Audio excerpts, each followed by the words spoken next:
और वो है 2024। खा लेंगे, लेकिन उन बाहरियों के सामने हम लोग नहीं झुकेंगे। उनका सामाजिक बहिष्कार आप करेंगे। उनके यहाँ कोई खाना बनाने नहीं जाएगा, उनके यहाँ कोई दाई का काम करने नहीं जाएगा, तभी तो उनको समझ में आएगा कि हम बहिष्कृत हो रहे हैं। हम तो रद्दी की टोकरी में रखते हैं, ये अपने ही बनाए गए कानूनों को रद्दी की टोकरी में रखते हैं। लेकिन जब आप जाएंगे रोड पे, आप जब जाएंगे अपने हक और अधिकारों को मांगने के लिए, तो आपके ऊपर फर्जी केस लगेंगे। ये सिर्फ गरीबों के लिए है।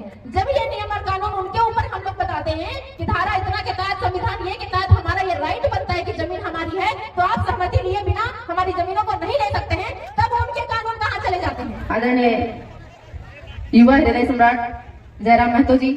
और मेरा नाम प्रियंका कुमारी हुआ और कटकमदाग में मैं 5 साल मुखिया रह चुकी हूँ और 5 साल जिला परिषद भी रह चुकी हूँ। मेरे पास ये 10 साल का अनुभव जो है, ये आप लोगों को बताने के लिए काफी है। कृपया हल्ला नहीं करेंगे, शांति बनाए रखें, क्योंकि आपके बीच जो कोई भी अपनी बातों को रखने के लिए आ रहे हैं वो बहुत कीमती समय लेकर के आए हैं। आज हम यहाँ बात करने आए हैं कंपनी से रिलेटेड मुद्दों को लेकर के। देखिए, समस्या हर किसी को पता है। क्या आप लोगों को पता है ना? पता है आप लोगों को कि आप लोग उजड़ने वाले, आप लोग का घर उजड़ने वाला है? पता है ना? समाधान क्या है? समाधान क्या है? ठीक है, हम सड़कों पे उतरेंगे, हम जाकर के आंदोलन करेंगे, हम सब कुछ करेंगे। समाधान क्या है? समाधान हमारे पास, जनता के पास एक ही समाधान है और वो है 2024। 2024 जिन लोगों ने आपके साथ 5 साल छल किया है, उनको हम लोग दोबारा भरोसा करने पे नहीं देंगे। और हम लोग बहुत मुश्किल से रघुवर सरकार को हटा करके हेमंत राणा को लाए थे ना। क्या किया? आज यहाँ एनटीपीसी ऐसे ऐसे कार्य कर रही है। आप लोगों को जानकारी होगा कि जितना भी कंपनी से रिलेटेड नियम और कानून है, वो सारे नियम और कानून सिर्फ ग्रामीणों के लिए और सिर्फ गरीबों के लिए है। जब ये नियम और कानून उनके ऊपर हम लोग बताते हैं कि धारा इतना के तहत, संविधान ये के तहत हमारा ये राइट बनता है कि जमीन हमारी है, तो आप सहमति लिए बिना हमारी जमीनों को नहीं ले सकते हैं, तब उनके कानून कहाँ चले जाते हैं? तब उनके लिए भी तो कानून बना हुआ है ना, बना हुआ है कि नहीं? तो दीदी लोग, चाची लोग, माता बहन लोग और हमारे युवा साथीगण, आप लोगों से मैं आग्रह करती हूँ कि अपने अधिकारों से संबंधित चीजों को समझिए। अगर हम नहीं समझेंगे, ये कंपनी वाले जो एनटीपीसी हो, आम्रपाली हो, त्रिवेणी सैनिक हो, कोई भी कंपनी हो, इनके लिए कोई भी चीज मायने नहीं रखती है। ये संविधान को रद्दी की टोकरी में रखते हैं। ये अपने ही बनाए गए कानूनों को रद्दी की टोकरी में रखते हैं। लेकिन जब आप जाएंगे रोड पे, आप जब जाएंगे अपने हक और अधिकारों को मांगने के लिए, तो आपके ऊपर फर्जी केस लगवाएंगे। और मेरे ऊपर भी दर्जनों केस है, 1 दर्जन से कम केस नहीं है मेरे ऊपर। और मेरा गुनाह इतना ही है कि मैंने अपने ग्रामीणों के लिए वहां पे ट्रेन रोका। हमारे यहाँ, आपके यहाँ से कोयला निकलता है, हमारे यहाँ डंप होता है, पता है आप लोग को? हमारे यहाँ डंपिंग यार्ड है, वहां से ट्रेनों में लोड होकर के वहां से बाहर जाता है। तो आप लोग इतना समझिए कि इन कंपनियों का मनोबल इतना बढ़ा हुआ कैसे है। ये सारे के सारे बाहरी है, कोई स्थानीय है क्या? कोई स्थानीय है क्या?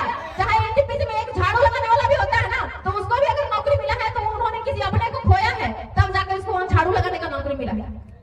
लेकिन आपको मैं बता दूं कि एनटीपीसी हो, त्रिवेणी सैनिक हो या कोई भी कंपनी हो, ये हमारे बदौलत ही भुगतते हैं।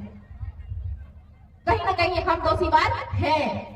इसीलिए मैं आप लोगों से रिक्वेस्ट करना चाहती हूँ कि जब तक आप यूनाइट नहीं होंगे, जब तक आप एकजुट नहीं होंगे, तब तक कोई भी कंपनी का ये हिम्मत नहीं है कि आपसे जमीनों को ले ले।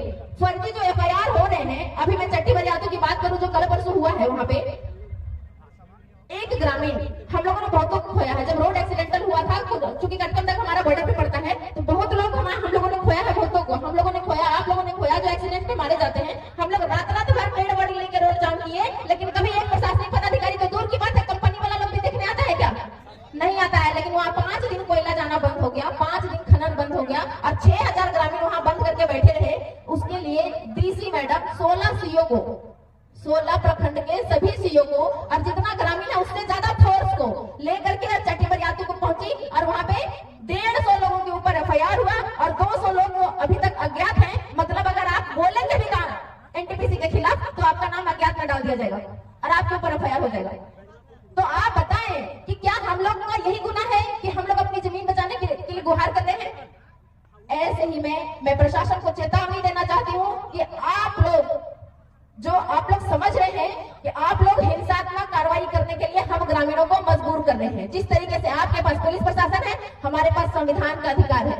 हम भी संवैधानिक अधिकारों के तहत ये मांग करते हैं कि हमारी जमीनों को, जब तक किसी एक गांव के 70% ग्रामीणों की सहमति नहीं हो जाती है, तब तक उस गांव को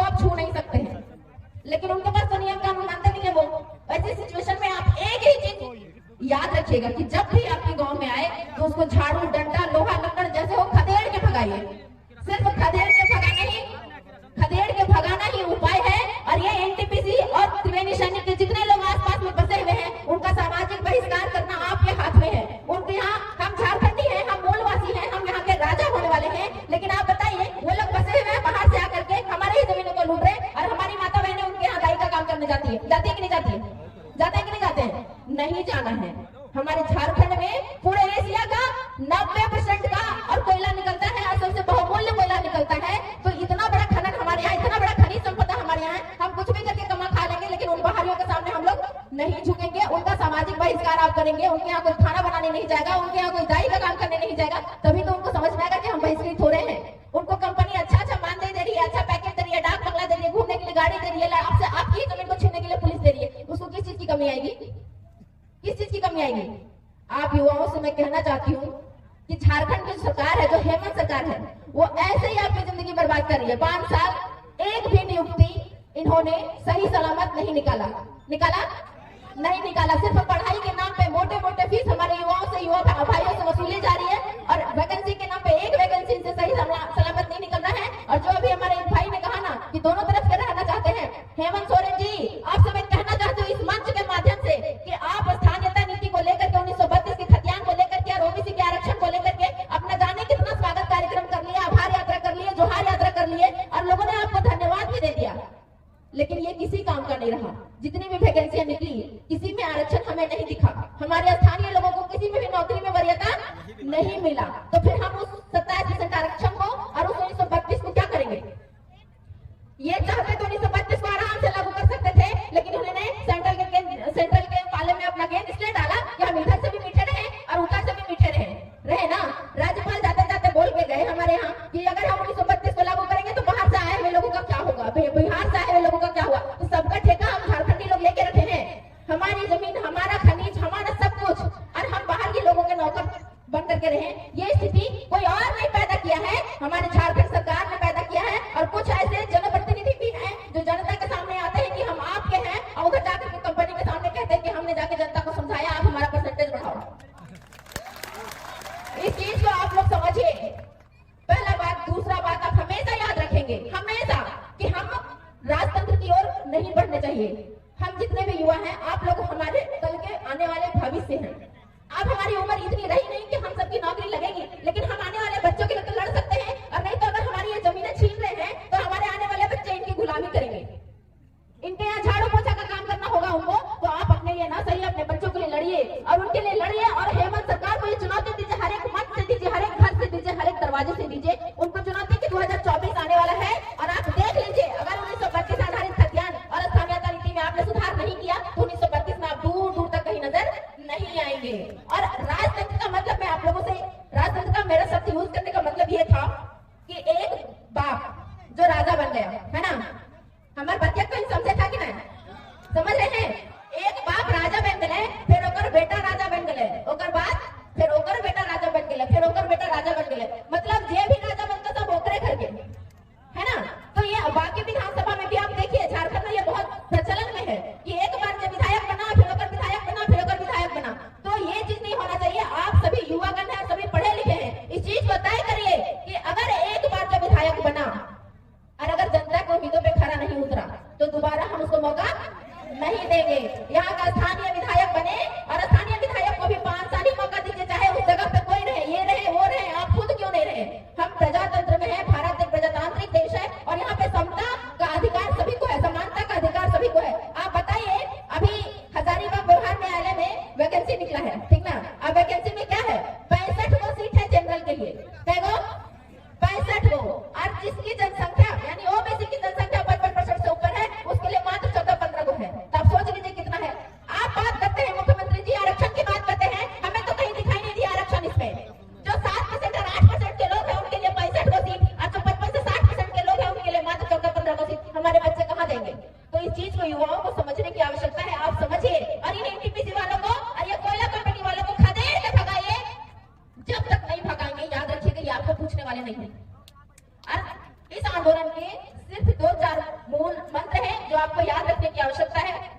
कभी भी किसी को भी नेता मत, एक को मत मत बनाइएगा। जब भी बात करिए हम लोग सभी के सामने आप आइए। कंपनी वाले बोलते हैं ना 5 लोग को भेज दीजिए हमारा ऑफिस में आके, वो लोग मिल लेंगे और बात कर लेंगे, ये कभी मत करिएगा। वो 5 को जाकर के वो लोग दलाल बना देते हैं। बोलते हैं कि 70,000 तुमको, 70,000 तुमको, 20,000 तुमको, 50,000 तुमको, 60,000 तुमको, महीना का बांध देते हैं। तुम लोग गाँव वालों का साथ नहीं देना। अब उस लालच में हमारे 5 प्रतिनिधि आ जाते हैं और फिर सारी जमीनों को वो लोग हड़पा देते हैं।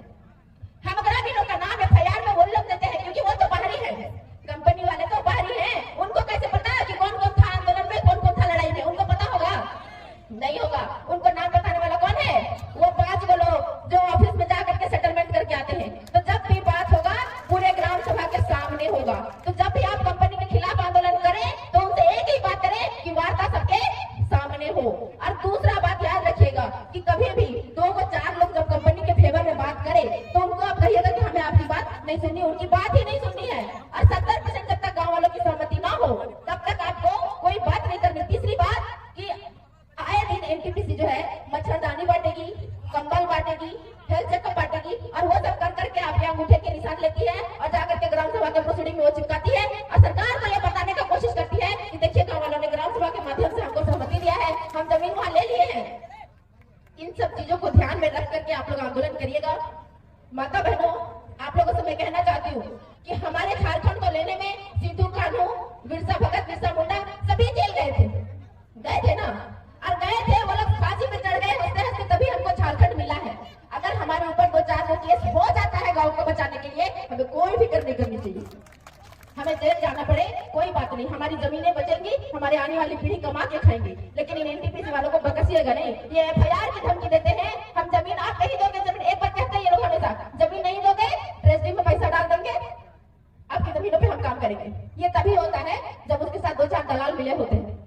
अब टोटल गांव वाले लोग अगर एकजुट रहेंगे कभी उनकी हिम्मत नहीं होगी ये कहने को, क्योंकि जब हम नहीं देंगे, हमारा बगल वाला नहीं देगा, हमारा बगल वाला नहीं देगा, उसका हिम्मत है ट्रेजरी में पैसा डाल के जमीन पे काम कर लेगा। इस चीज को आप लोग ध्यान में रखिएगा।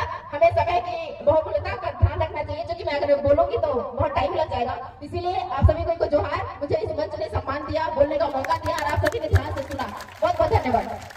बहुत बहुत धन्यवाद मैम, अपने बात को लोगों के बीच